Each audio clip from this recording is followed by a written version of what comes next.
आज हम डिस्कस करने जा रहे हैं जनरल अवेयरनेस सीरीज का पार्ट 3। इससे पहले हम जो है पार्ट 1 और पार्ट 2 कर चुके हैं। तो जिसको पार्ट 1 और पार्ट 2 देखना होगा मैं डिस्क्रिप्शन में लिंक दे दूंगा, तो आप वहां से देख सकते हैं। ठीक है।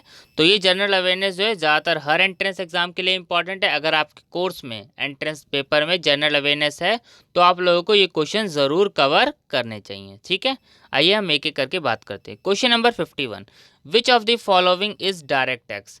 ये क्वेश्चन जो है ज़्यादातर एग्जाम में पूछा जाता है। आपको 3 ऑप्शन दे दिए जाते हैं इनडायरेक्ट टैक्स के, और आपको उसमें से पहचानना होता है कौन सा ऑप्शन जो है इसमें से गलत है या फिर कौन सा ऑप्शन इसमें सही है। अब इसमें से हमें पहचानना है कौन सा इसमें से जो है डायरेक्ट टैक्स है। अगर हम बात करें सेल्स टैक्स, एक्साइज ड्यूटी और कस्टम ड्यूटी, ये क्या है इनडायरेक्ट टैक्स। तो इसका जो हमारा इसमें करेक्ट ऑप्शन होगा और डायरेक्ट टैक्स का वो होगा स्टेट ड्यूटी। आपको डायरेक्ट टैक्स के एग्जांपल पता होना चाहिए, जैसे कि इनकम टैक्स भी डायरेक्ट टैक्स होता है। कभी कभी आपको यहाँ पे इनकम टैक्स लिख देगा और आपको ये सारे ऑप्शन दे देगा। वैट भी, वैल्यू एडेड टैक्स, वो भी इनडायरेक्ट टैक्स होता है, डायरेक्ट नहीं होता।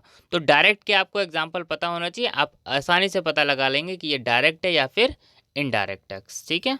तो क्वेश्चन नंबर 51 का जो इसमें हमारा करेक्ट ऑप्शन है वो है D. Question number 52, which is not a type of employment. देखिए क्या पूछा है, not a type of unemployment. Which is not a type of unemployment. देखिए सीजनल अनएम्प्लॉयमेंट ये होता है types of unemployment. Structural unemployment ये भी होता है। लेकिन अगर मैं बात करूँ क्वेश्चन नंबर 52 में, डी पॉलिटिकल अनएम्प्लॉयमेंट, ऐसा कुछ नहीं होता है। तो क्वेश्चन नंबर 52 का करेक्ट ऑप्शन क्या हो जाएगा, D. Question number 53, dowry death, wife battering are example of criminal violence, domestic violence, social violence. तो इसका हमारा करेक्ट ऑप्शन क्या हो जाएगा, D, all of the above. ठीक है। Question number 54, what is the full form of HIV। ये आप सबको पता होगा। क्वेश्चन नंबर 54 का ए इसका करेक्ट ऑप्शन है। Question number 55, dash are strategies और techniques for systematically collecting data about social life and social problem. तो क्वेश्चन नंबर 55 का जो हमारा इसमें करेक्ट ऑप्शन है वो है B, research methods are strategies और techniques for systematically collecting data about social life. ठीक है। तो क्वेश्चन नंबर 55 का जो हमारा इसमें करेक्ट ऑप्शन है वो है B. Question number 56, which among the following is not correctly match largest producer state. तो 56 का जो हमारा इसमें करेक्ट ऑप्शन है वो है D. Question number 57, NITI Aayog is. तो ये बहुत आसान क्वेश्चन है, आपको पता होना चाहिए। इसका करेक्ट ऑप्शन है B, national institution for transforming India. ठीक है। Question number 58, NITI Aayog important question है, ये भी कई बार एग्जाम में पूछा जाता है। Globalisation of Indian economy means. तो इसका जो हमारा इसमें करेक्ट ऑप्शन है वो है C, having minimum possible restriction on economic relation with other countries. Question number 59, a person who does not have citizenship in any country, इसको हम बोलते हैं अ स्टेटलेस पर्सन। तो क्वेश्चन नंबर 59 का जो इसमें हमारा करेक्ट ऑप्शन है वो है डी। ठीक है। Question number 60, black money is. तो क्वेश्चन नंबर 60 का जो हमारा इसमें करेक्ट ऑप्शन है वो है D, income on which payment of tax is evaded. ठीक है। क्वेश्चन नंबर 61, ये काफ़ी इंपॉर्टेंट क्वेश्चन है, ये ज़्यादातर एंट्रेंस एग्जाम में पूछा जाता है। Amjad Ali Khan is associated with, ये आपको पता होना चाहिए। इसका करेक्ट ऑप्शन है B. Fire temple is the place of worship of.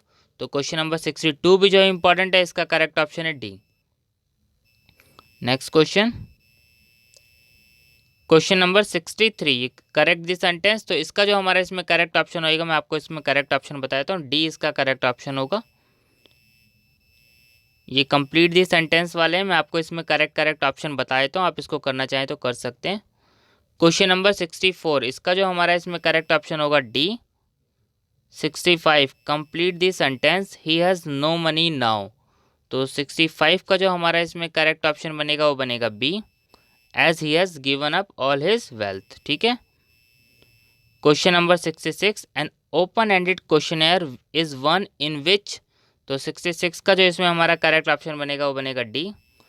Question number 67, who said that dams were new temple of resurgent India. तो क्वेश्चन नंबर 67 का जो हमारा इसमें करेक्ट ऑप्शन है वो है A, Pandit Jawaharlal Nehru. Question number 68, who of the following was not the president of India. तो इसका जो हमारा इसमें करेक्ट ऑप्शन है क्वेश्चन नंबर 68 का वो है बी। ठीक है। Question number 69, how many spokes are there in our national emblem the Ashoka चक्र।